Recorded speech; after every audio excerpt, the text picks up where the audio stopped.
You're listening to an Airwave Media podcast.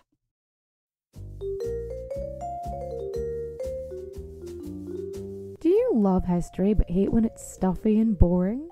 Well, look no further and join me, Katie Charlwood, your friend the neighborhood social scientist and reader of books, as I delve into unsolved historical mysteries, murders by gaslight, and of course, women who have been misrepresented through all time. On Who Did What Now, the history podcast that's not your history class. Listen wherever you get your podcasts. Monsters are as old as humanity itself. Monsters embody our fears. Yet, they help us define the boundaries of what it means to be human. We know most monsters aren't real, yet we can use monsters to learn about reality. Psychology, biology, folklore, literature, critical thinking. We're on a journey to learn about the world through the lens of monsters. And we hope you'll come along with us. Subscribe at monstertalk.org. Recorded in Chicago, Illinois, with your hosts, Ken, Matt, Neal, and Jeff. This is Triviality. Hello and welcome to Triviality, the game where a lack of seriousness meets a little bit of knowledge. I'm here with Ken and Matt. How are you, Matt? I'm good. I've forgotten how to do this. It's been so long. I know it's been 2 months or 84 years, as the old woman in Titanic says, but you're back. They locked me in the back of the conglomerate for the last 2 months, but I'm out, and I have one day to do this. And you're smelling a little bit of caramel, though. Yeah. Well, and pumpkin yeah. spice. They occasionally waft it towards you, and it just seeps in after a As while. a former conglomerate worker, Matt, is it caramel or caramel? It's a caramel latte with extra caramel. It's actually both. People don't Oh know no. People Okay, forget. That's the problem. This is horrible. We had to solve that problem just for the listeners. Yeah.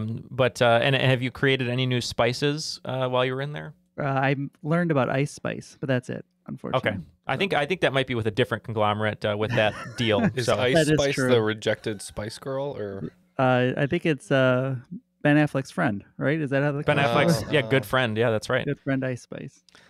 Jeff isn't here, unfortunately. He went on a fishing trip, and unfortunately, he's not going to find any compliments in the bottom of the lake. But hopefully, he'll be okay. And Ken, you're doing okay? I'm fine. Awesome. Well, you're fine. Still fine. We're really excited. What do you actually. want from me? What's that song? What do you want from me? Oh, Adam Lambert. I don't know why I thought of that just now from American Idol. Anyway, we're super excited because we have some great guests today, and one of them we'll introduce right away because we have exciting news. If you haven't been checking out our social channels, but Oakland 5 supporter on Patreon, friend of the show, DJ, musician, Radio podcaster, radio personality. As I keep saying it, Show booker, a queen of Chicago, as I'm going to will it into existence. Jill Hopkins, how are you, Jill? Hello, don't give me that job. I've told you before, that sounds exhausting. It's way too much work. It is a lot, but if it could be like the Queen of England, and hopefully we can get you like a Range Rover that you can just drive around in all day, that'd be kind of nice. It's corgis and handbags. Corgis and handbags. Can your next decree be that they fix all the potholes? Would that be? Listen, that would be rule number 1.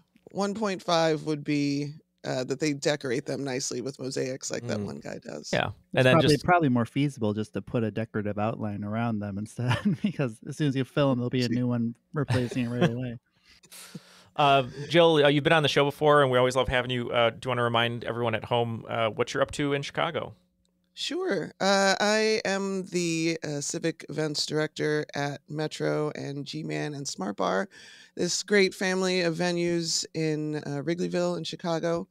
We're just down, we're in between a cemetery and Wrigley Field, so use that metaphor for what you will as a sports fan. But we've got some really great stuff going on at the clubs these days, including some great shows with you guys. And I mean, you guys, like everything that y'all are doing, we're doing at G-Man. I'm super stoked about it.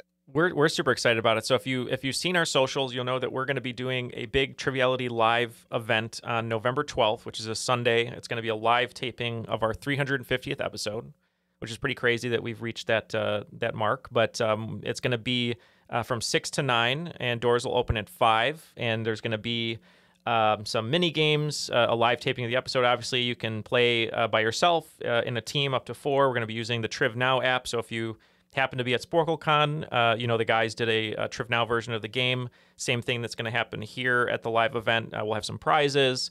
Jill will be DJing a little bit. And it's basically just going to be a raucous good time. Anything else you can add to that, Jill, to help sell anyone who's either local or maybe wants to drive in or fly in for the event? We're going to have some drink specials. If you've never met the guys, this is your chance. They're real. You can see them with your actual eyeballs. Take in their essences. Ogle us, please. Yeah. Find our Horcruxes. Yeah. Objectify them in a respectful way. It's just going to be a really nice. It's just going to be a nice evening, and it's I'm still just in awe that my job is to get people back together to do social things. Like we're still coming out of our hidey holes a little bit, and this is a great reason to come out and meet some people. Exactly. And hey, boss, can I do my little? I was gonna give you a segue there, but take it. Thanks, boss. Yeah. That Friday, prior the 10th of November, my band Rocket Minor will be playing G-Man as well, with the bands Underhand and Coyote Man, and that's going to be a raucous good time as well. So, show up for both. Yeah. Is Coyote Man like a werewolf? Turns into a coyote? Coyote Man is a amazing instrumental band. Ooh, okay. Yeah. Well, definitely. If you can come in early, check out Ken's band on Friday night. Stay over Saturday. Go see the sights in Chicago. Maybe do an architecture tour or something. Go see some other music if you need to, or maybe go check out some blues and jazz. And then Sunday, come to our show and see our 350th taping. And Matt is going to be there as well. So if you think he's still a robot, that will be put to rest. Our show is going to be so loud that we're going to tell the rest of Wrigleyville is going to be like, guys, turn it down a little bit. Yep. And we're going to have a bigger crowd than the Cubs, surely, if you come. So just be ready for that. In November, I can guarantee that. Yes. But yeah, thank you, Jill, for helping us put that together. We're excited to join you for that big event, and we're going to keep talking about it more and more. So please, stay up on our socials and whatnot. If you have any questions, email us. Our next guest used to live in Chicago, so either he'll be there in spirit at the event, or maybe he'll come in, depending on what he's got going on. But I know he met the fellas at SporkleCon in D.C. Just a little pressure there. Yep, a little pressure. He's an Oakland 5 supporter on Patreon from Newport News, Virginia. Dave Scanland, how are you, Dave? Hey guys, that would be an excellent excuse to fly in and visit my mom, who always wants me to come in, and I'm kind of like, it's so much of a flight and a drive, but if you guys are there, I can drag her out. I think that's a great idea. There you go. We love that. So you were telling us a little bit about yourself before we recorded, but let's make it public. So what do you want to tell the folks at home about yourself? Yeah, so as you said, I am from the Chicago land area. So I'm from originally Crete, class of 03 for Crete Moni, home of Laquan Treadwell. So actually we were in high school at the exact same time. Our senior years, we played each other. We didn't play, but we were in the stands. True. I mean, I was a 4-sport athlete in high school and student body president and basically just all around, math team, Scholastic Bowl type nerd.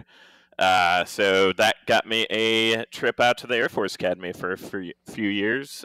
Graduated out of there in 2007, and then I've just been kind of on a whirlwind tour of the U.S. Since that. I do data science, I do machine learning and modeling and simulation for the Air Force. So I was up in the Pentagon for about 5 years, and then they moved me kind of peak of COVID down to Langley, which is down in Hampton Roads. That's how I got here to Newport News. And shout out to all my guys over in ACC, A9A. A lot of my lieutenants and captains love play testing and love just playing trivia with me. And,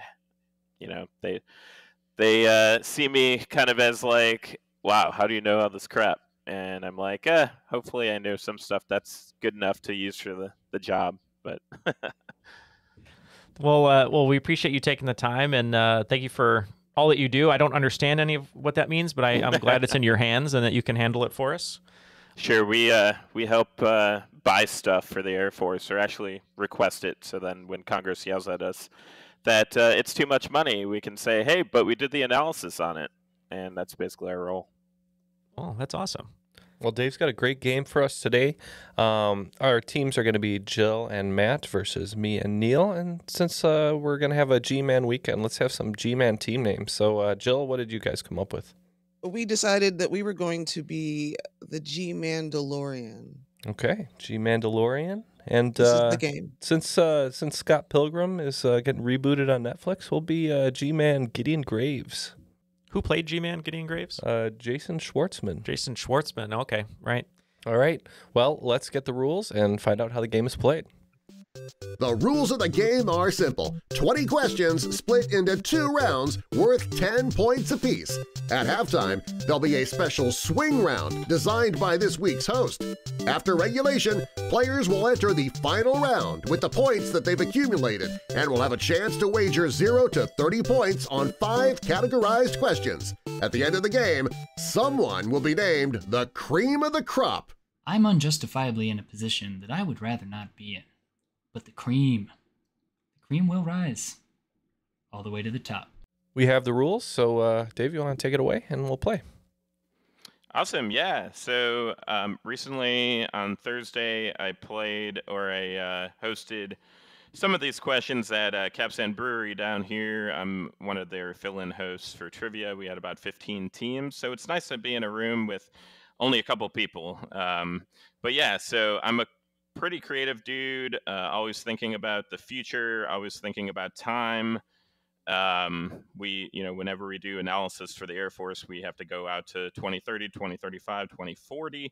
So I decided, hey, let's do a game all about years. So for this first round, each category and each question is going to correlate to a decade. And I started off nice and clean and easy with the 1900s, so the decade of the 1900s. I'm going to have a category title as well that could or could not give you a little boost or a little clue, and then I will read the questions. All right, let's rock.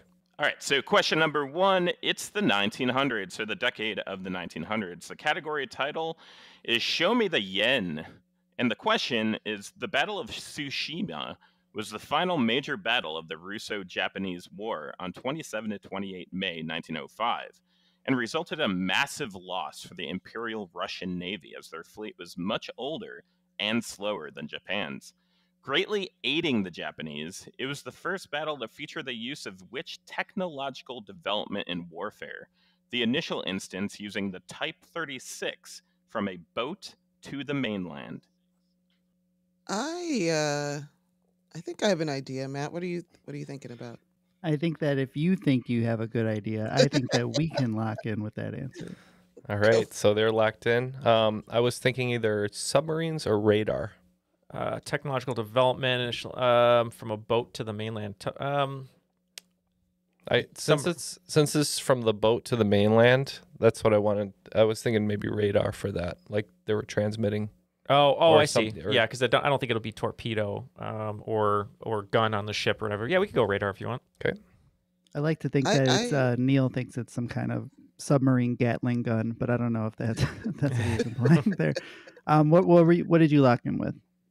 I did think maybe it was torpedo. Okay. Just like a to the mainland. For the folks at home, there's finger guns and now when you put it like that, Jill, it does make more sense. I mean, that's technologically sound. All right, Dave, what do we got?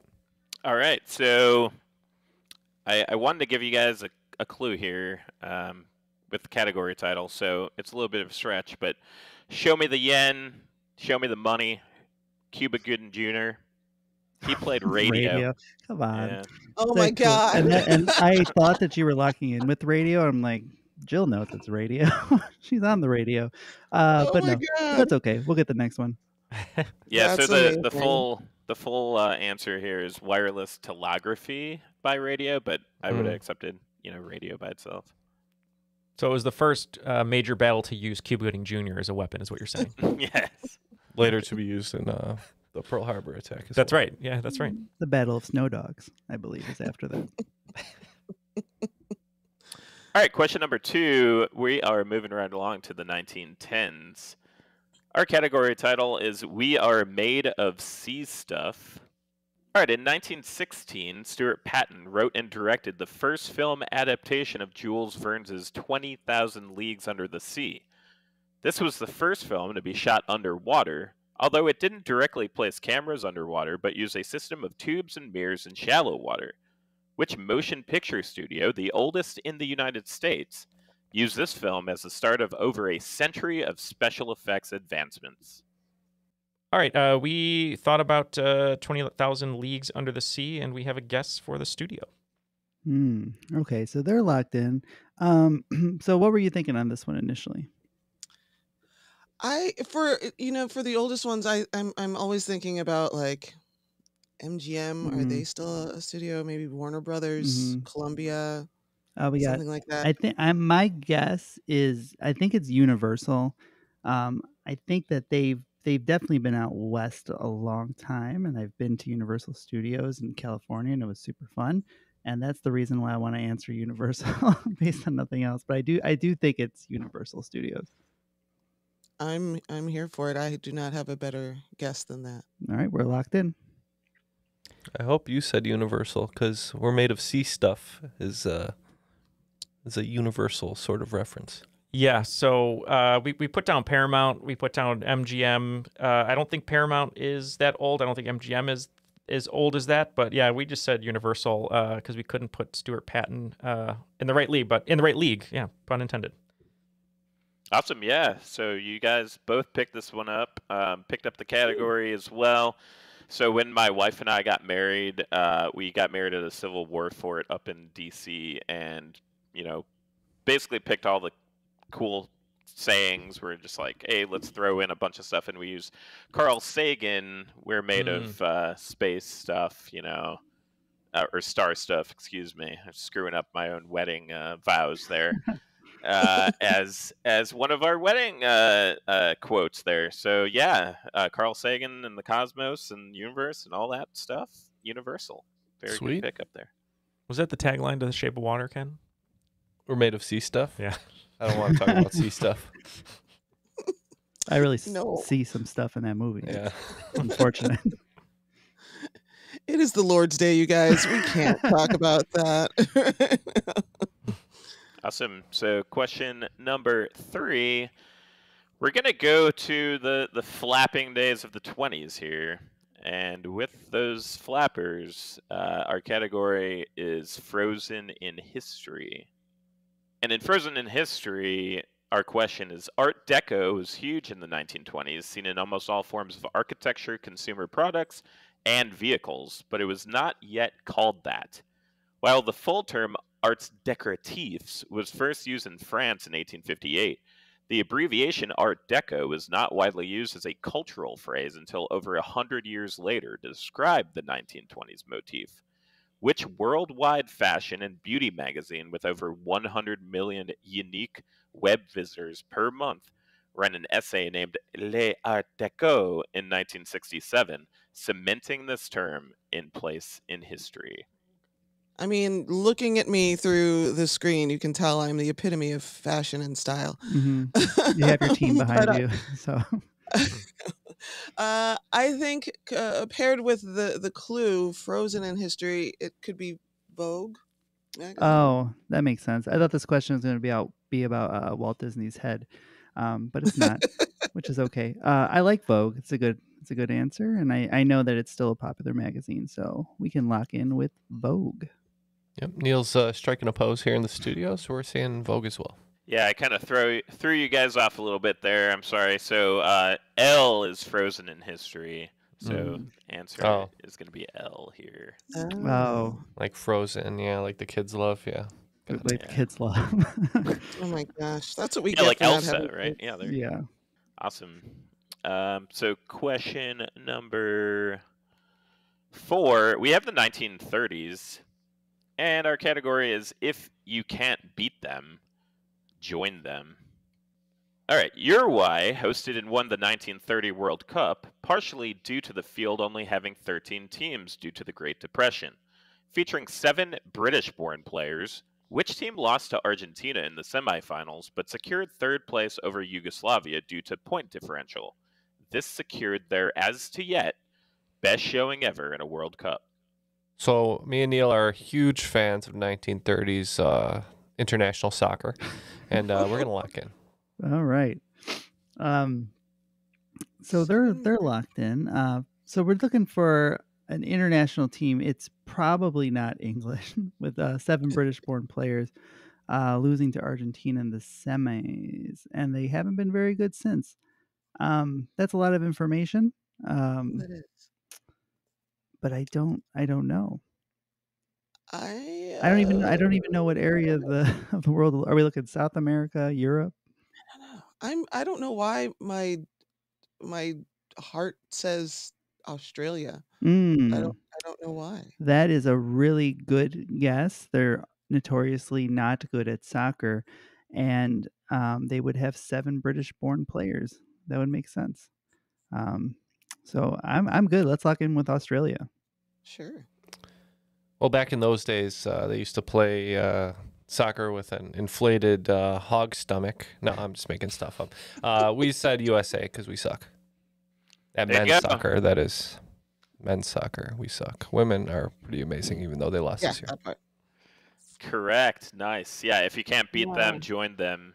Hey, Oh, come on. U.S. is Revolutionary War and 2 World War champion, so British joined us for the first iteration of the World Cup, along with, only 12 other teams, because most of Europe was like, that's way too expensive, and I'm not going on a boat. So screw that. I do love clues that are, once you hear the answer, you feel stupid for not knowing the answer immediately. Did the British-born players insist on calling it football while they were? I wonder. Most likely. And you know where soccer comes from, the term, right? The etymology. Is it the Soccer Association Yeah. Football? There you Yeah. go. So like So originally it was called association. soccer, but yeah, Socceration. Cool. Yep. Good pickup on that one, guys. All right. Our question number 5. We're going to hop along to the 1940s.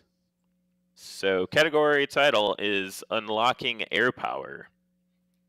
The National Security Act of 1947, signed by President Truman, established the United States Air Force as an independent service, separating it from the Army and pissing off the Navy, who didn't want to lose their air assets. In 1948, the first U.S. Secretary of Defense, James V. Forrestal, drafted a policy paper that divided those air assets across the services, which was titled after the place where the service chiefs agreed on it. Also known as the Conch Republic and home to the Truman Little White House, the presidential winter retreat. Where did this agreement happen? Well, I don't know. Oh, You might know. That was the sound of somebody who might know something. okay. Stay with me here. Okay, I got nowhere to go. One time I got terribly seasick off the back of a catamaran on a snorkeling trip after eating terrible conch fritters in Key West, Florida. So I'm gonna, and there's conch freaking everywhere there. They're like on the street signs and everything. So I'm That would be thinking a good place to put a winter retreat. So Would be. I could see that might be the spot of the Truman Little White House. Yeah, we can lock in with Key West. We said Hawaii. Nope. Good place to be sick. Jill, If you Jill gotta be was sick over somewhere. Yeah, exactly. Jill was all over this, like bad conch. Nailed it. Unlocking air power. How do you unlock air power? With a key from Key West. Oh. Yeah. Well, the key to today's game has been teamwork and trying to figure out these clues. And both teams are at 20, so we're tied. And I think we figured out the key to the game is making sure we listen to the clues in the beginning. So hopefully we'll No, I get hear higher them. scores. I'm just not doing anything with them. Yeah. All right, question number 6. We're going right along to the 1950s. So basically, all of our millennial parents era here. And our category is going to be Don't Be So Basic. And here is your question. In 1957, IBM developed the first high-level programming language for scientific and engineering applications, which is still very relevant today in high-performance computing. What is the name of this language, whose name is a portmanteau, which describes why it's so useful for computational tasks, and is written in all caps, since early IBM computers did not support lowercase letters? So they're locked in. Do you do a little computer programming on the side as well as your other jobs, or is this something you're not too familiar with? I mean, I feel like I took computer classes in high school because Mhm. they They made you. yeah. Um, they and they assumed then we didn't know anything about computers, right? I didn't. I Mhm. think I'm quite a bit older than you guys. Well, maybe not quite a bit, but we didn't have, you know, No, I any had of a it. Mac that I played Oregon Trail on. We were high technology in grade school and middle school. So the ones that I know, you got your C++, your Javas, and then that's the end of the list. It's 2. Isn't the category is don't be basic. I thought basic. I Basic guess the is most basic thing I can think of is binary code. It's just ones and zeros. But I okay. don't know if that counts. Is that a programming language? It I don't know. it is how they program things. I don't know if it's in all caps, but I got nothing better. But yeah, I got nothing better than that. But yeah, I guess that's as good as we're gonna get here. Yep. So we're gonna lock in with binary. Okay. Okay. Well, we think maybe Matt encounters some basic people at the conglomerate, so we said Java. So basic here, basic comes from this language. If you picked up, it's so useful for computational tasks. It's because it translates formulas, and that would be Fortran. Fortran. Oh. Speaking of computers and stuff, what Joe was talking about, I remember being in computer class and they would put wooden boxes over our hands to learn how to type without looking at our hands. And I was like, no one's ever going to need this, in the future. And of course, we all need to type now at some point. So That sounds like the test they give the kid in Dune. All right, grooving right along to question 7 and the 1960s. Your category is Brothers in Arms. Which musical group holds the record for the most top 100 Billboard singles by a duo with 35, and was among the first 10 artists inducted in the Rock and Roll Hall of Fame in 1986? The duo decided to take somewhat of a hiatus during their musical career by enlisting in the U.S. Marine Corps Reserve in 1961, but performed on The Ed Sullivan Show on February 18th, 1962, performing Jezebel and Crying in the Rain while wearing their Marine Corps uniforms. all right, we think we figured out the category. It might have helped us a little bit on this one for the first time. So we're going to lock in. Give me that category again. Brothers in Arms. Okay. So they're really brothers. This couldn't. Or they're just black. Or they're black. What about the Isley brothers? It could be both. So there's 2 of them. Were there 2 Righteous Brothers? Did they have 35 hits? I honestly, 1960s music is definitely a little outside of my wheelhouse, because my first thought was Captain and Neal. Definitely not right. So, the Righteous Brothers sounds good. I mean, 35 is a lot of songs, but I also feel like just everybody was just throwing singles out like by the handful back then. Yeah, there was, you couldn't just put it on Spotify. They had to actually press it, so it's a little different. It was only about 4 or 5 artists at the time too. So when they caught on, they really caught on. So I think, yeah, I feel like I can see this Ed Sullivan performance, and like the Marine uniform is very evocative. Okay. Yeah, I'm gonna say the Righteous Brothers. Sounds good. I was between the Righteous Brothers and the Everly Brothers, and I didn't know anything. I didn't know if the Righteous Brothers were in the Rock and Roll Hall of Fame. I vaguely remember the Everly Brothers being, even though I don't really know their songs. So we said the Everly Brothers. There you go. Good pull. Excellent. Yep, Brothers in Arms. Really useful hint there, I think. And yeah, I think with Jezebel and Cry in the Rain, that's not really their main songs, so might have been easier if I threw in one of their top songs. But it would not be for me. I wouldn't know. Don't know any Everlys. Gotcha. Well, good poll over there by the guys in the studio. Nice job. And now we're on to the 1970s. So I hope you enjoyed those 70 years going by in about 46 minutes. Your category for the 1970s is going to be Buddha playing workout tapes by Fonda.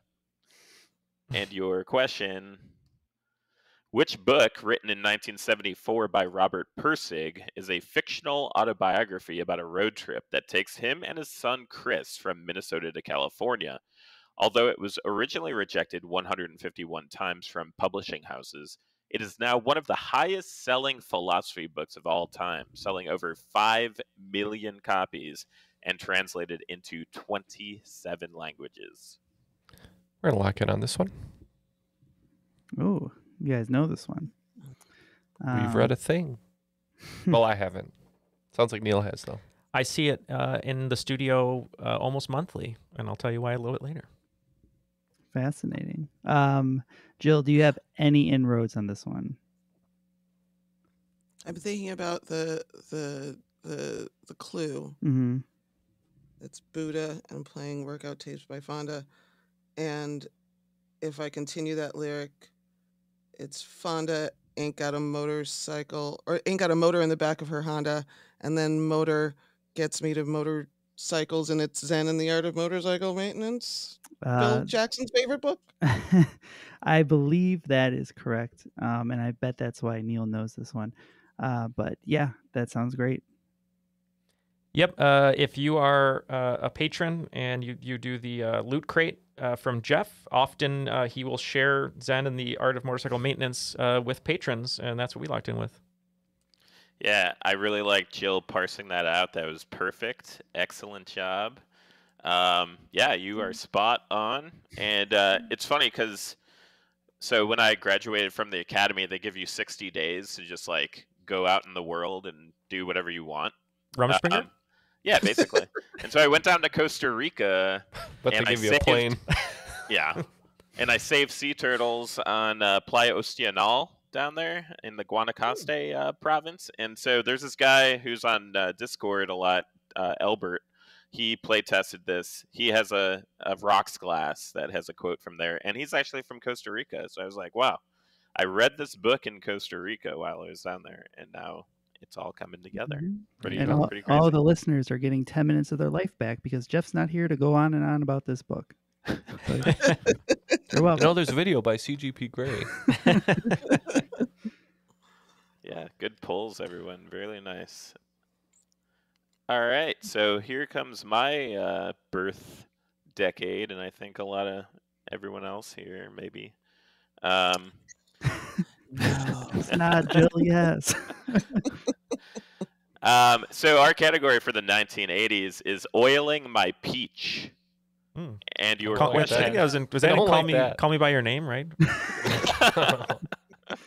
That's what I call it. Yeah. The Lord's Day! It's okay. This goes out on a Tuesday.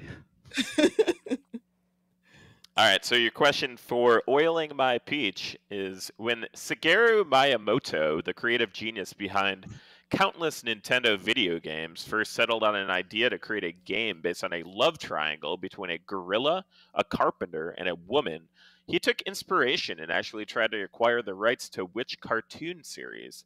This cartoon, created by Elzie Chrysler Seeger, first appeared in his comic strip Thimble Theater in 1929. We can lock in. So we're talking about the original cartoon that Donkey Kong was supposed to be. And I'm trying to remember what it was going to be. I think it was like, was it Popeye? Oh, Popeye would make sense because you'd have Popeye, Olive Oil, and then the gorilla would be the mean guy that always like hits on her. Yeah. Or he looks like a gorilla. Was it Popeye? I don't know. Elzie Chrysler, Bob Seger. I don't know who created Popeye. That's the thing. So maybe it is. We've had this one like 100, 200 episodes ago or something like that. I'm glad you remember. I don't. Popeye? If that's what your gut says, it's got to be right because that's such a random answer, right? All right. I forgot to eat my spinach this morning, so let's go Popeye. Yeah, I think originally you were supposed to, if you jumped, you can grab spinach cans and then you'd be able to punch the barrels. I think that's how it was originally supposed to go, but it's 100% Popeye. Yeah, taking its name or taking so the food Popeye, the chicken actually didn't get its name from Popeye. It got its name from Popeye O'Doyle from French Connection. So the great Gene Hackman. Throw that. Is that in true? There. Yep. That's wild. Wow. Very wild. Popeye's chicken trivia is f***ing awesome. That's why every time I get Popeye's chicken, I go into some sort of car race and almost hit a baby. So. Yeah, and if you picked up on the category oiling my peach, we went from olive oil to Princess Peach. Nice. Just a quick aside, I find it very fascinating that I go to different small towns and there's olive oil shops. Like, I don't know who buys that much olive oil. It kind of creeps me out, but good for them. I put it on my skin. I'm Greek, so... Is that the secret?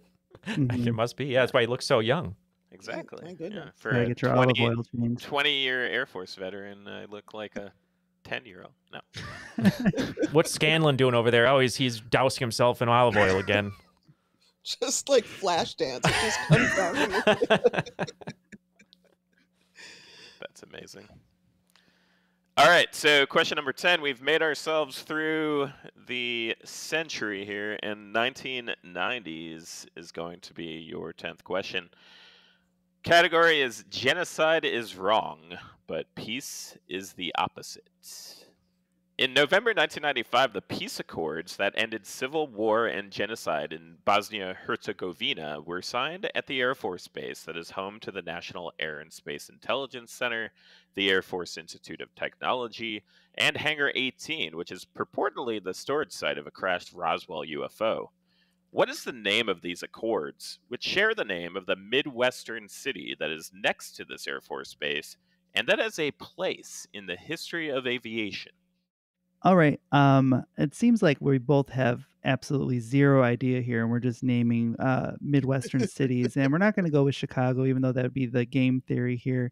Let's travel south a little bit to the land of race cars and steakhouses and go Indianapolis. That sound good? Sure. Okay. All right, we're just not even going to bother with the Midwest thing, and we're just going to say Kitty Hawk. Yeah, you're really close, but where did the guys who went to Kitty Hawk come from? I don't know.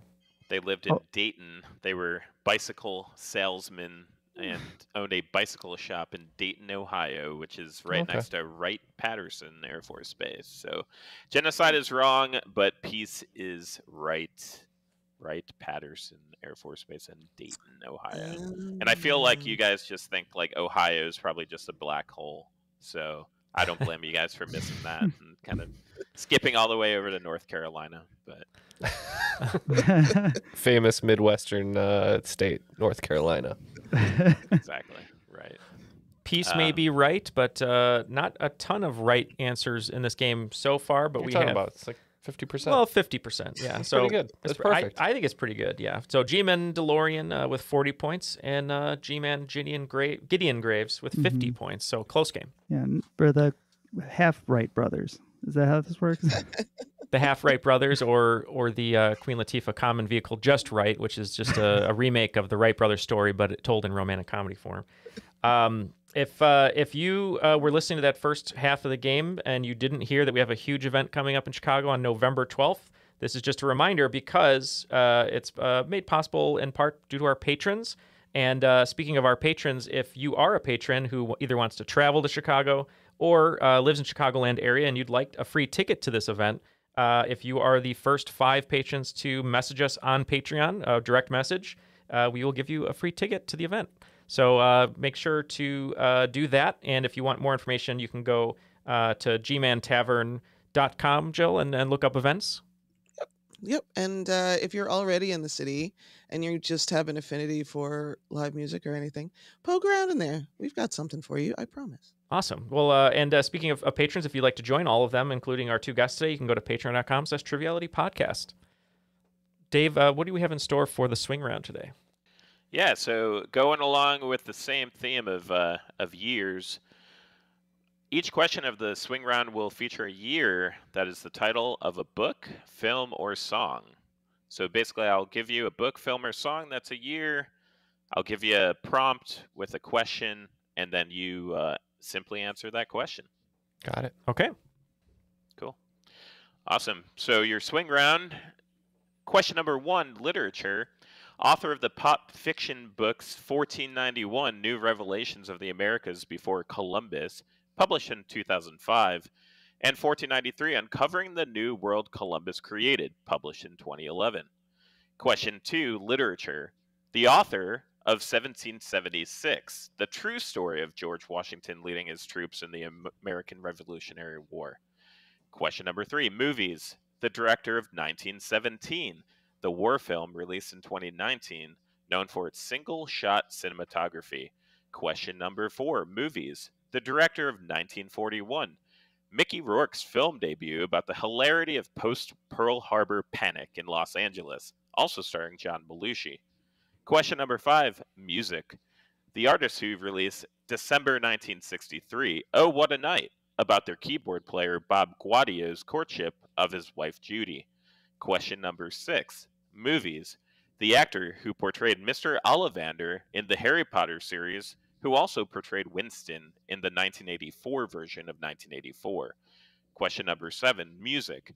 The singer who released a song version of the book 1984 and 1974 on the album Diamond Dogs that was supposed to be for a stage musical, but was blocked by Orwell's widow. Question number 8, music. The band who originally recorded 1985 and 2004 about a woman yearning for yesteryear before Bowling for Soup re-released it the same year. No. Question number 9, music. The Canadian prog rock band who released the album and song 2112 that became their second highest selling after Moving Pictures. And question number Canadian 10. prog rock band. Let's Slow down. Let me think about it. Question number 10, literature. The author of the book 3001, which is 4th in its series.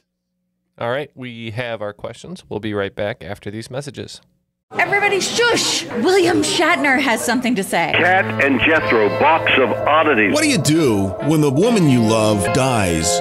Well, of course, you dig her up and you live with her. Aww. The show examines weird things. There are plenty of old photographs from this time period of children out in the streets playing in and among the dead horse carcasses. Oh, I miss those days. Things used to be so much simpler. Cat and Jethro. Then there's the urine wheel, which sounds like a really bad game show. They've done weird things.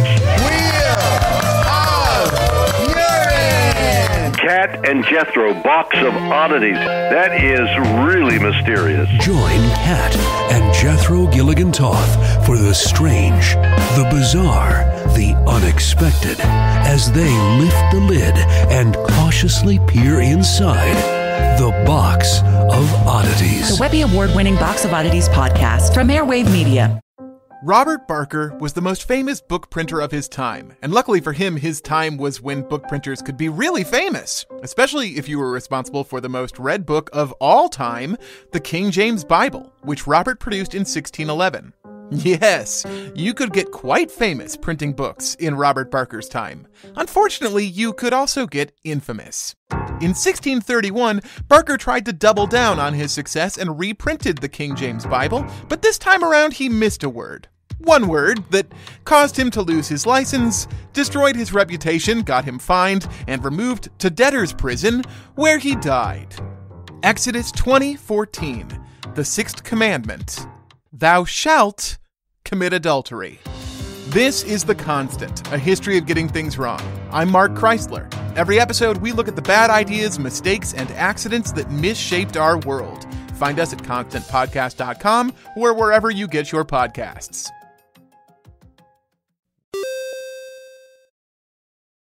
And we are back. We have our answers. Let's toss it back over to Dave to get the questions one more time, and we'll see how we did. Sure thing. Question number 1 was literature. Author of the pop fiction books 1491, New Revelations of the Americas Before Columbus, published in 2005, and 1493, Uncovering the New World Columbus Created, published in 2011. We weren't sure what pop fiction was. We just guessed Chomsky. Oh, that's a good guess because we didn't have anything. Norm's, I don't know. I got nothing. No names. Yeah, and I consider anything talking about Columbus to be fiction, so sorry if that threw you off, but that's Charles C. Mann. Question number 2, literature. The author of 1776, The True Story of George Washington, leading his troops in the American Revolutionary War. So I know Bill O'Reilly kind of also dabbles as a author of historical stuff. So we said we would do it live. Yeah, in quotes. We said we would do it live, and we said Bill O'Reilly. I'm glad that Bill O'Reilly never enters my mind at any point during any day. You are. So if you're right, I'm fine with being wrong. I said the same dude that wrote the book about Hamilton, Ron Chernow.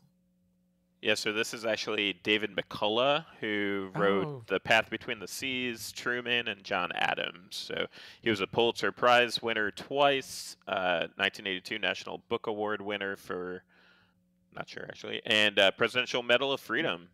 So you're saying I had to invoke Bill O'Reilly's name for no reason? Yeah, don't say it 3 times in the mirror. I wouldn't. All right, question number 3, movies. Going into Neal territory here. The director of 1917, the war film released in 2019, known for its single-shot cinematography. Just for the record, I knew all the movie questions too. I'm just saying. Neal gets all the credit for the movie stuff, but go ahead. Take it, Neal. But we know what the people want. Yeah. We said the director of Jarhead, Sam Mendes. Director of Jarhead, his most famous film. That's where I knew him from too. Yeah, we said Sam Mendes. Yeah, not to be confused with the singer. It is Sam Mendes. They look similar. Question number 4, movies. The director of 1941, Mickey Rourke's film debut about the hilarity of post-Pearl Harbor panic in Los Angeles, also starring John Belushi. Well, I informed Neal this is the Swedish filmmaker Spielberg. Oh, I love his meatballs. Yeah, we said Steven Spielberg as well. Excellent pulls. Very nice job. All right, question 5, music. The artist who released December 1963, Oh, What a Night, about their keyboard player Bob Guadio's courtship of his wife Judy. We thought this answer was just too good to be true. We said Frankie Valli. We also said Frankie Valli. There you go. Frankie Valli, 4 seasons. All of them get the pot. Good work. Question 6, movies. The actor who portrayed Mr. Ollivander in the Harry Potter series, who also portrayed Winston in the 1984 version of 1984. Yeah, this answer seemed to just pop right out of me, and we said John Hurt. We also said John Hurt. Yep, the Elephant Man himself, David Lynch's favorite actor of all time. That is John Hurt. Question 7, music. The singer who released a song version of the book 1984 and 1974 on the album Diamond Dogs that was supposed to be for a stage musical, but was blocked by Orwell's widow. This one we didn't know. We just went with the Diamond theme and said Neil Diamond got blocked to do a musical. We went with Ziggy Stardust, David Bowie. David Bowie himself. Yes, good job there.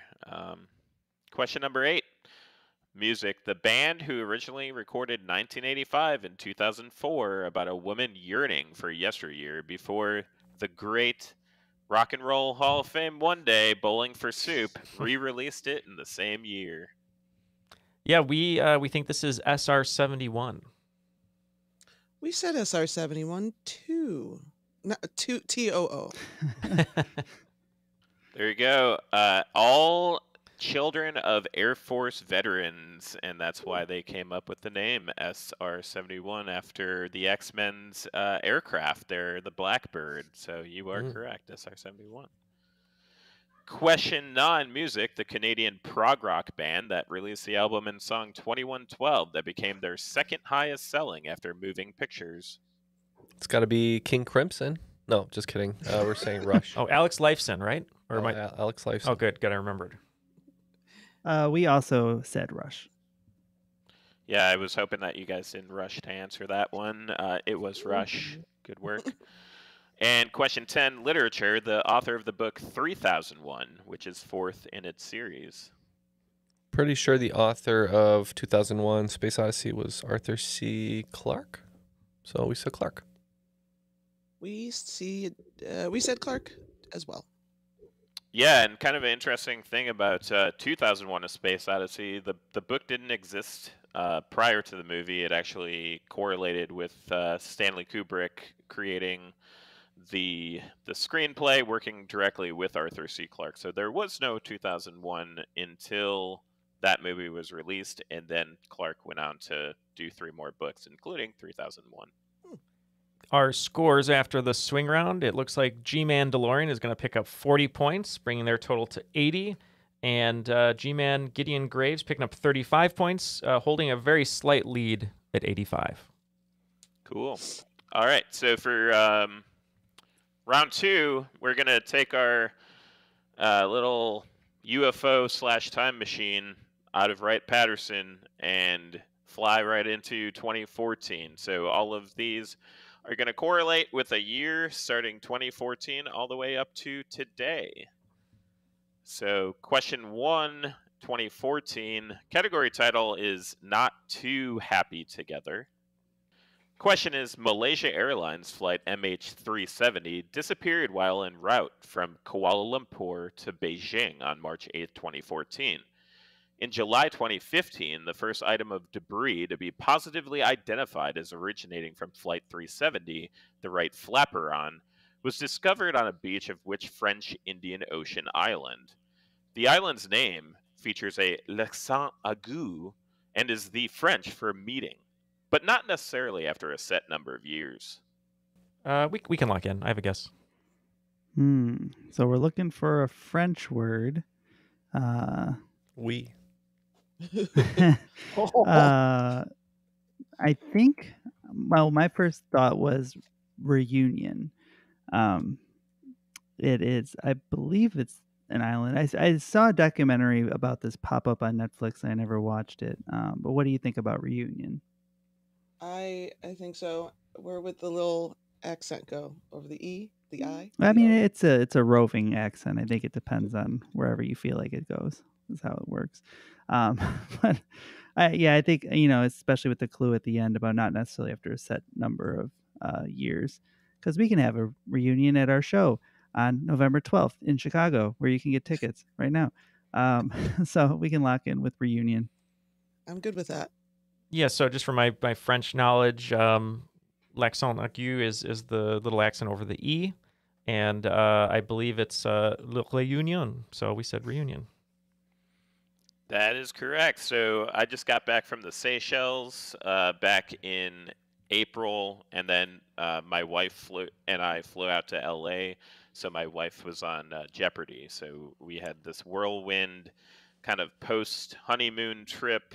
We got married in 2019, but it took us 4 years with me having 2 deployments and COVID and all that to actually go out to Seychelles. And Seychelles is one of the closest islands to Réunion.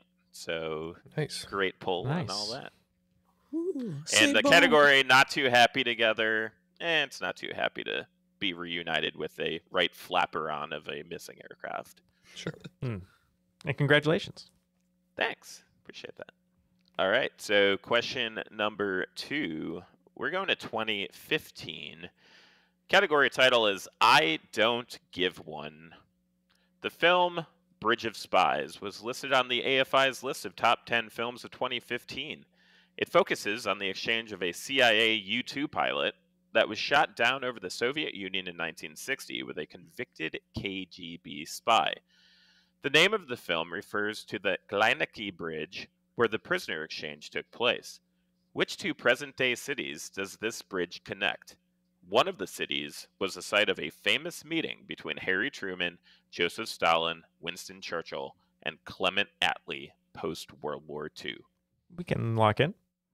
All right, so we've been discussing cities and bridges, and we have gotten absolutely nowhere. So I think we're going to say Oakland and San Francisco. The Golden Gate Bridge takes them all the way over. It's a great bridge. We're just locked in with basically nothing. Okay. Neal, this was the beginning of the Mark Renaissance. That's right, the Mark Renaissance. Oscar winner for this film, underrated little gem of a movie. The film deals with East Berlin, West Berlin. So Berlin is one of them, and just from reading about the movie, I'm pretty sure the other city, modern-day city, is Potsdam. So we said Berlin and Potsdam. Yes, sir. That's correct. Good pull. So Potsdam Conference category. I don't give a Potsdam. So Gleinecke Bridge. Didn't say it in the German as my wife would say it, but no, that's an excellent poll there. All those. Actually, when I was at the Pentagon, so I worked at the Pentagon for like 5 years, right? And so every single day, walking up to my office, you go up these ramps, and on the second ramp on the right, there's all these pictures of the Potsdam conference between all four of those guys. So if you ever get a chance to check out the Pentagon, it's like a living museum. Now it's the second largest office building in the world because a diamond mining office in India took its place this year. Wow. So you can go into the Pentagon just as a normal person? You used to be able to go in pre 2001, of course, but now you can either contact someone at the Pentagon if you know a person working there, or you can contact your senator, congressperson, excuse me. And they'll get back to you super fast. So 2025, 2029. Matt will be in touch to get a tour of the Pentagon, Dave. Yeah, once you live here, you can just go in whenever you want. It's true. True. Oh, yeah, you're in D.C. That's right. Mm-hmm. Nice. Awesome. All right, so question number 3, and I knew this was going to be an all-Chicago affair here, so hopefully this helps you out. Category title is Plucking Feathers, and in 2016, of course, biggest moment of my life. So question is going to be, other than my wedding, of course, right? The Chicago Cubs finally won a World Series in 2016, coming back to eclipse the then Cleveland Indians in 7 games after trailing 3-1 in the series. Serving as the Cubs ace, which bearded starting pitcher snaked his way into becoming the first National League starting pitcher to win 2 road games in a single World Series since Bob Gibson in 1967, when the Cubs beat the Indians 9-3 in Game 6. All right, I think we're locked in, right? Mm-hmm. Why am I blanking on this? This is shocking, Matt. I know. I don't like this version of Matt that we're seeing right now. Yeah. Oh, it's I think this is Arrieta. Jake, the snake, possibly. I'm trying. I think I was thinking too much, but he's definitely bearded. I believe Ken dressed up as him one year for Halloween. That's possible. Yeah, I can see it. When my beard was a little larger than it is today. Yeah, and so Jake Arrieta was getting moved, but he didn't have a home yet, so I did a homeless Jake Arrieta, like he wasn't a millionaire already. So. Yeah, so we locked in with that. Same. Yep, awesome, of course. And then obviously the Game 7 was when everyone in Chicago almost had a heart attack with their oldest Chapman giving up that home run to Rajai Davis, but luckily, the exploits of Jason Hayward and Ben Zobrist bailed us out. And a rain delay. First World Series in 108 years, so that was amazing. Cool. All right, number 4. Question number 4, 2017. Category is By George. I think he's got it. Your question. The Great American Eclipse happened on August 21st, 2017, becoming the first total solar eclipse to span the whole U.S. since June 8th, 1918, and not since February 1979 had there been even a total solar eclipse visible in the mainland U.S. What term, sounding similar to a Hungarian-American billionaire, is used for the 18-year period after an eclipse where the sun, Earth, and Moon all return to the same geometry, resulting in another eclipse? All right, so there's a word that I've heard on this podcast a couple times, and I think it might be what you're describing, so we're going to lock in. Yeah. How many Hungarian American billionaires do you know? Just the one, and he won't return my calls. Oh, that's sad. I think it's George Soros. Okay. Is the guy. By George is the clue. Right. So it sounds what's like the that. word? Yeah, that's where I'm getting stuck here. Cirrus? That feels like a Greek something. I Yeah. don't know. A George Cirrus. No, or just Cirrus. We can just say Cirrus. I don't know how to spell it. I don't know if it's with an S or a C. Well, if it's right, well, it's whatever we said. Don't worry, that's we're right. We wrong. don't have to We're remind wrong it. also. So we just didn't think about it that much, and we said syzygy. Just No, also my safe word. So syzygy is when there's three like planetary objects that go right next to each other, right back to back to back kind of thing. Yeah, I want to give this to Jill and Matt there, and I yeah, want to take it. Close enough. It's Saros. It's Saros. Yeah. So you guys picked up on all those clues. Awesome. All right. So question 5, 2018. Your category title is Change is Good. The renowned theoretical physicist Stephen Hawking passed away on Pi Day in 2018 at 76. For 30 years, he served as the Lucasian Chair of Mathematics at the University of Cambridge, one of the most prestigious academic posts in the world. He is not the longest-serving person in that post, however. Sir George Stokes served for 54 years and made seminal contributions to fluid mechanics, including devising Stokes' theorem, which states the following. The line integral of a vector field over a loop is equal to the blank of its curl through the enclosed surface. What 4-letter term fills this blank? Just want to give Dave props for including the phrase seminal contributions to fluid mechanics. All right. Well, Neal, I think the man who would love this question is not here today. So let's just go ahead and lock in quickly and be done with it. Go with me. I'm pulling this out of thin air, Mm-hmm. Matt. Just thinking about a good sciencey word for like change, Mhm. because I'm all about the clues in these things. Yeah. And 4 letters, and it's like the scienciest word I can think of because of my favorite scientist, Doc Brown. Flux. The flux of its curl. Which is what I tell my stylist. Yeah. I would like During just a little flux curl. Should we go with flux? We could go with flux. I was thinking potentially axis, because the curl would go around the axis point with the Sure, line man. Sure. integral. Sure. Yeah, axis. We're just going to say size, but your guys' conversation sounded pretty good. I also thought maybe rate, but we're saying size. All right, so Stokes' theorem states the following. The line integral of a vector field over a loop is equal to the flux of its curl through the enclosed surface. So Doc Brown would have saved you there. Matt, change is good. And change was not you can good there. change on an axis, I guess, but yeah. Change was bad. We had the right answer. Well, thanks to that terrible The turn terrible of events man by Matt. The terrible man who ruined the answer. Yeah, they would have had the lead there with that question, but unfortunately, G-Mandalorian is only picking up 30 points, bringing their total to 110. G-Man Gideon Graves picking up 30 points as well, bringing their total to 115. Awesome. So on to the last year before Chaos, 2019. Your category is Getting on Track. Here's your question. The House impeached President Trump in December of 2019, making him the 3rd president to be bestowed with that dubious honor.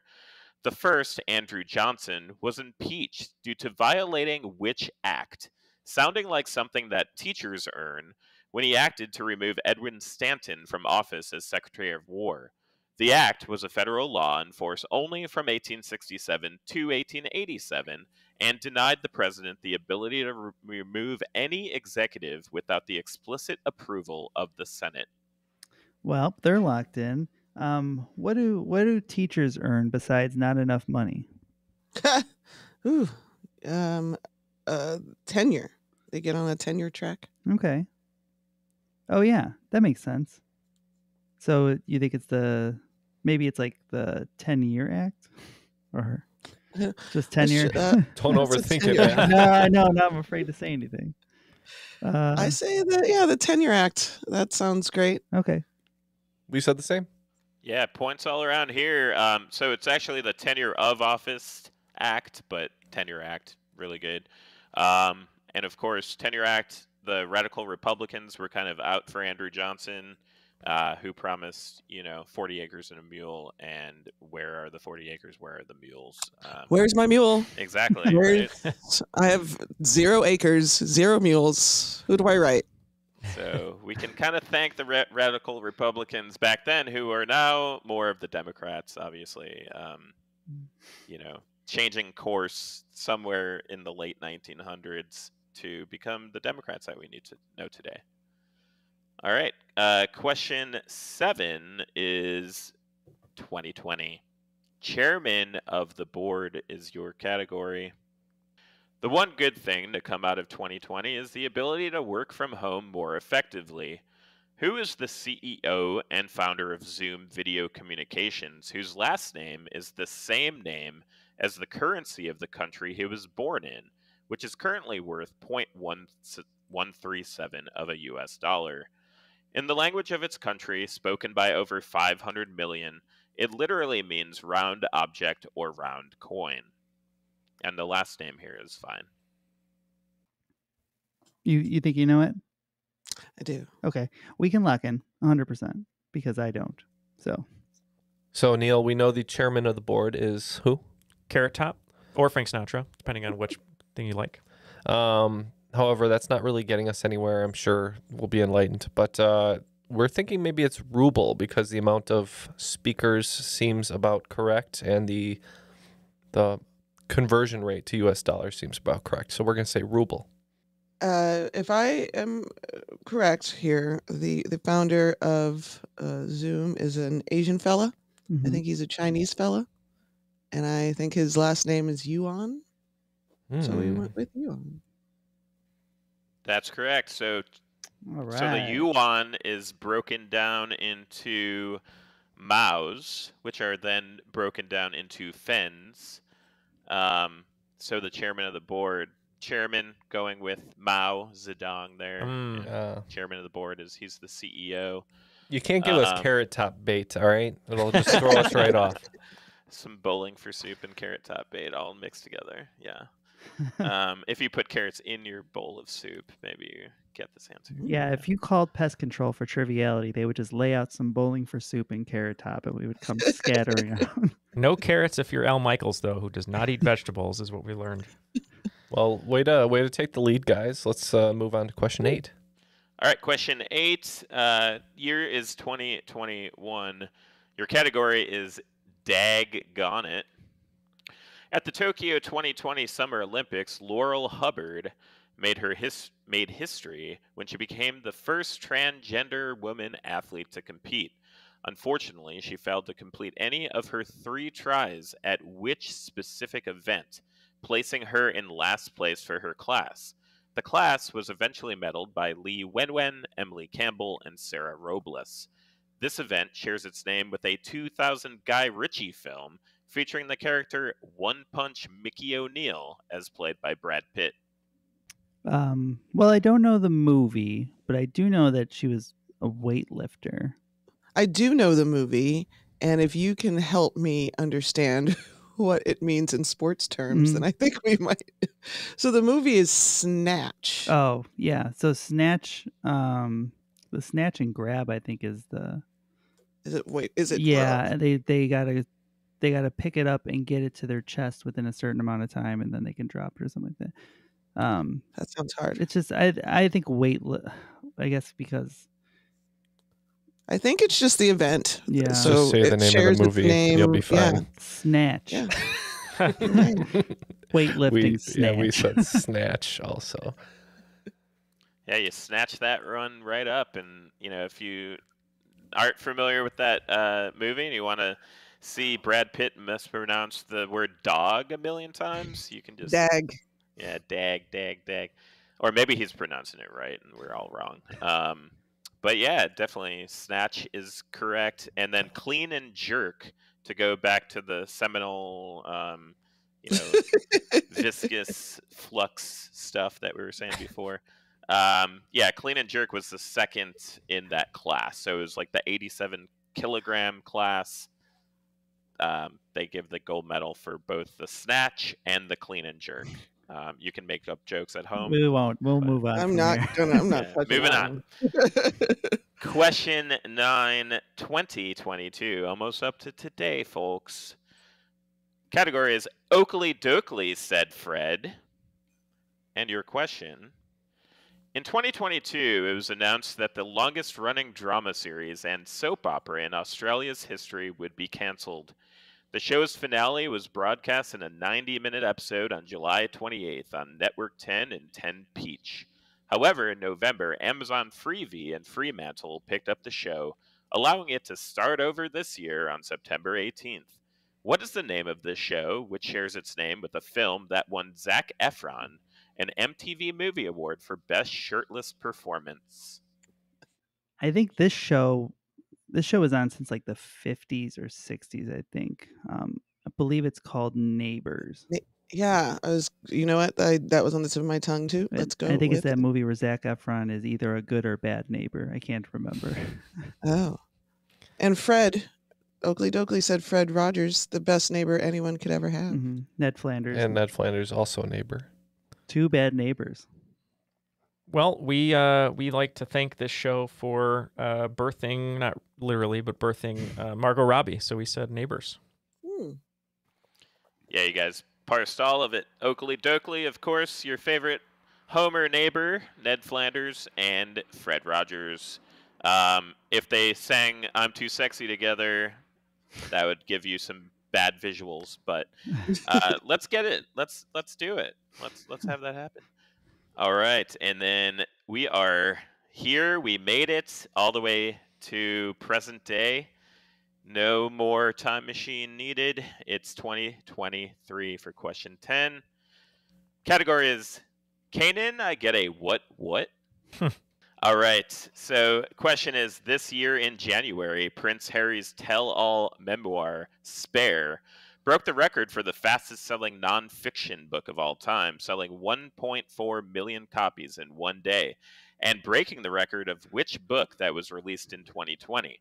Despite the title, this book was not, in fact, about the area where the Egyptian, Hittite, Mitanni, and Assyrian empires converged. Jill's pretty sure that she knows this or has it on her bookshelf somewhere, so we are locked in. Not a big reader of nonfiction there, Neil. Mm-hmm. The area where all those empires converged kind of reminds me of like Mesopotamia or the Fertile Crescent or something like that. Do you have any ideas? I don't either. Yeah, I'm not sure what that would be called. I'm just thinking of nonfiction books that were really popular, and if it's 2020... And Canaan, what is it? Canaan get a what? Canaan get a what? Which is a Jay-Z reference, but I don't know. Well, Jay-Z... yeah, I don't really know what that's doing for me. We'll just say the book is called The Fertile Crescent. They said The Fertile Crescent. We think that this is a Barack Obama book, correct? Yes.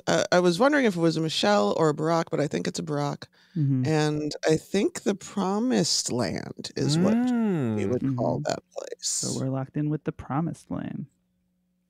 Yep, it is Barack Obama's Promised Land. So Canaan called the Promised Land throughout the Bible, and Jay-Z is Hova, as in Jehovah. So converging there. Well, after Matt snatched away Jill's answer for Flux, Jill got a little angry and batted perfect in the second half of the second round. So the team of G-Mandelorians picking up 50 points, giving them the lead with 160. And unfortunately, G-Man Gideon Graves only picking up 30 points. We're at 145. So the lead changed going into the final round. And it's anyone's game at this point. It's probably G-Mandelorian's game, but we'll see. What are those categories? All right, your categories for the final round. We're going into the future now. So starting in 2024, and then we're going to go visit our Chinese friends again. So Year of the Dragon, Year of the Snake, Year of the Horse, Year of the Goat, and Year of the Monkey. The wagers are locked in. Looks like G-Man Gideon Graves going 15s all the way down. G-Mandalorian going 20s all the way down. So we'll see who this favors. All right, question 1, Year of the Dragon. Through the end of the 2022 baseball season, the Dayton Dragons had a streak of 1,441 sellout games, far surpassing the number of games in the 1977 to 1995 sellout streak for which West Coast NBA franchise. This NBA team's only championship came in 1977, featuring University of Dayton's Johnny David, along with a UCLA alum Hall of Famer with a sweet ginger beard. Year of the Snake. There are many colorful nicknames when rolling a 2 in craps, including 11 in a shoe store, 2 bad boys from Illinois, aces in both places, and of course, Snake Eyes, a nickname for one of the other 2 numbers that you could roll to lose your pass line bet on the come-out roll is which transportation container term, getting its name from the fact that the spots on the dice look like a schematic drawing of the container. Unsure if Gertrude Chandler Warner ever played craps. All right, Year of the Horse. Sounding like 3 classes of body heat regulation, what are the 3 groupings of horse types and breeds that are delineated by horses bred for equestrian sport like Holsteiners, horses that are bred for work like Clydesdales, and light saddle horses like thoroughbreds bred for racing? And I'll give you points if you get 2 out of 3. According to hippologists, this term comes more from a class conflict between the bourgeoisie and the aristocracy versus anything actually scientific. Year of the Goats. The HBO film Rebound, The Legend of Earl the Goat Manigault, is about a street basketball player who is widely considered one of the first people to be bestowed with the nickname the GOAT, and one of the most marvelous basketball players of all time to not play in the NBA. Which actor and activist, who is one of the few black actors to be nominated for an Emmy, Grammy, Oscar, and Tony, played the role of Earl Manigault? And Year of the Monkey. Besides humans, what type of primate is the only free-living species that is found in Europe? There is a large population of them living at the Rock of Gibraltar, and their name, consisting of 2 words with the second ending in 2 vowels, is a reference to the Berber people of North Africa and the Portuguese term for monkey. We now have our questions. We're going to think about these answers, and we'll be right back.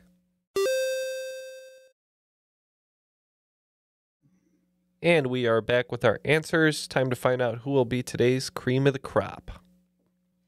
All right. And again, we had 5 questions from the future. So again, going back to the flux capacitor and Doc Brown, these questions are all dedicated to him. Thank you for your service, sir. With that, we had the Year of the Dragon. The Year of the Dragon. So through the end of the 22 baseball season, Dayton Dragons had 1,441 sellout games.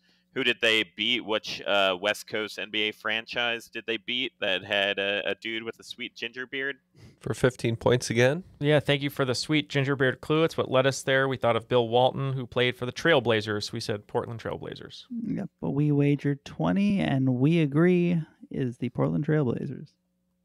Yep, good pull on that one. It is definitely the Portland Trailblazers, and Dame is obviously no longer with them. So. Yeah, it might be a few more years. Might want to tack that on. A few more years. All right. Question number 2 was the Year of the Snake, my wife's favorite animal. Not really. But so there's so many colorful nicknames, including 2 bad boys from Illinois, and of course Snake Eyes. It's also mine and Neal's nickname is 2 bad boys from Illinois. Yep. Mm-hmm. A nickname for one of the other two numbers that you could roll to lose your pass line bet on the come out roll is a part of transportation. And unsure if Gertrude Chandler Warner ever played craps and got one of these rolls. All right. Well, one of the come out rolls that you can lose on is 12. So that would be 6 and 6. And we said boxcars. We also said boxcars. Yep. Well done. Gertrude Chandler Warner is the author of the Boxcar Children. So hopefully that was an in for some people as well. All right, question number 3, Year of the Horse. And this sounded like a little bit of a toughie here. Sounding like 3 classes of body heat regulation. What are the 3 groupings of horse types? According to hippologists, the term actually comes from nothing scientific, nothing biologic, but just a class conflict. All right, so we thought hard about this, and we mostly went based off of body heat regulation, and we said sweating is one of the ways you can regulate body heat, so we said sweat. And the other one we said was draft, because I believe draft horses are another name for like work horses. We had no idea, so we stuck with the class warfare aspect and said the working class, the coastal elites, and the impoverished. I don't know. They're all horses. You would have to check with the band Foreigner for the answer to this one, which is hot-blooded, cold-blooded, and warm-blooded. Huh. So a little bit of a tough one, a little bit of a niche, hippologist niche question there. So. All right, question number 4, Year of the Goat. The HBO film Rebound, The Legend of Earl the Goat Manigault, is about the original goat. So Common has a song about him. Which actor and activist, who's one of the nominated first few black actors to be nominated for the EGOT, played the role of Earl? We think this is Don Cheadle. That was our guess. Yeah, we said friend in my head, Don Cheadle. Yep, the Golden Girl / Golden Palace alum there. Marvelous basketball player. I was going to sneak in, he's a DC Marvel actor, DC being his initials, but that might have thrown people off too much. And then finally, the Year of the Monkey. Besides humans, what type of primate is the only free-living species that is found in Europe, hanging out at the Rock of Gibraltar? And it's a reference to the Berber people of North Africa and the Portuguese term for monkey. No idea on this one, so we just had to taparoo. So we took a long train to get here, and we're still not entirely sure. But I'm gonna say, besides the squeaks, Burberry Miko. What? I said it like the French. Miko. Maybe there's like an EAU or something on the end there. Okay. But I think Burberry it's the kind monkey. of monkey that like Ross from Friends had. Ah, right. Yeah, so the Portuguese term for monkey is the macaca. And the Berber people are from the Barbary Coast, so the Barbary macaque, and that is not a reference to anything I've said earlier in this podcast. It's Macaque. So I think, that's close enough, right? No. I mean, I don't think so. They win either way, so it doesn't matter. Yeah, that's right. They're going to win either way because it looks like Team G-Man Gideon Graves is only picking up 15 points, bringing their total to 160, which is what G-Mandalorian ended the game with. But G-Mandalorian picking up 20 points, just enough to win the game with 180 points, making them today's cream of the crop. Hey, Jill, are you Carly Simon? Because nobody does it better. Great game. Wonderful job, Team G-Mandalorian, and Jill for carrying Matt there after he was trying to snatch answers away. Let's Just the out of one. here. Let's first say thank you to Dave for writing this wonderful game. So many clues and a great roadmap of different things in your life, which is cool because you've done a lot, which is awesome. But any shout outs, anyone you'd like to say hello to before we let you go today? Yeah, I really got into the whole Discord, the crop. They were awesome. And it's really like a bunch of people that hang out in, Triviality and then all of the lesser quiz podcasts there. So Louie, Johnson, Pete, Bettina, Ian, literally everyone made this quiz like 500 times better than I originally had it. So really appreciate everyone's hard work. Like Johnson, who was just on, him and I had a nice Friday night date just going through all the questions, and really, really appreciate it from the bottom of my heart. Other than that, my wife, would probably want to say, hey, support your abortion clinics. Female reproduction access is very paramount to her life and her cause. So, support that, please, in the face of a lot of these political things that we've talked about today. Other than that, I've got baseball cards that I sell. So if you ever need any old school baseball cards or anything new, let me, hit me up. I go by Wild Blue Cards. Other than that, really, really appreciate you guys having me on. Fun to see you guys at SporkleCon. Hopefully we can do some more trivia going into the future, and hopefully I'll be out in Chicago in November. I don't know if you guys foot stomped that or not, but looking forward to it. Awesome. Well, yes, thank you so much, Dave, and we'll get back to you if we need a Rod Crew rookie card at some point in the future. And Jill, thank you so much for being here, always representing the city, even though it's a hard job. We know that you do a great job at it. So anything that you'd like to shout out or anyone you want to say hello to before we let you go today, and see you November 12th.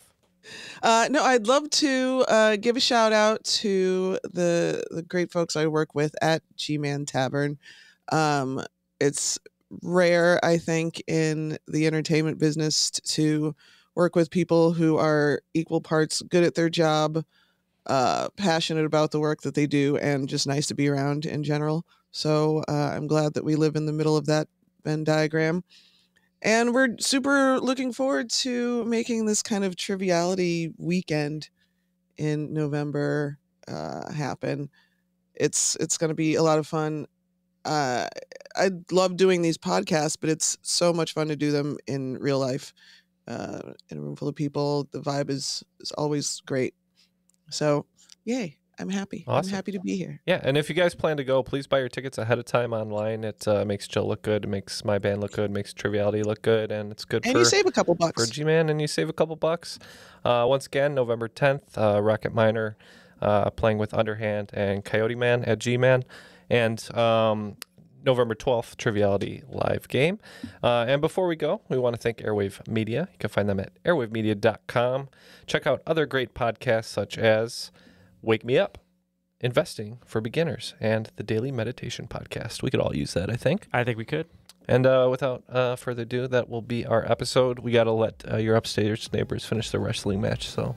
Yeah, that's true. We got to go. Thank you again to our guests today, for Matt, myself, and Neil. That was Triviality.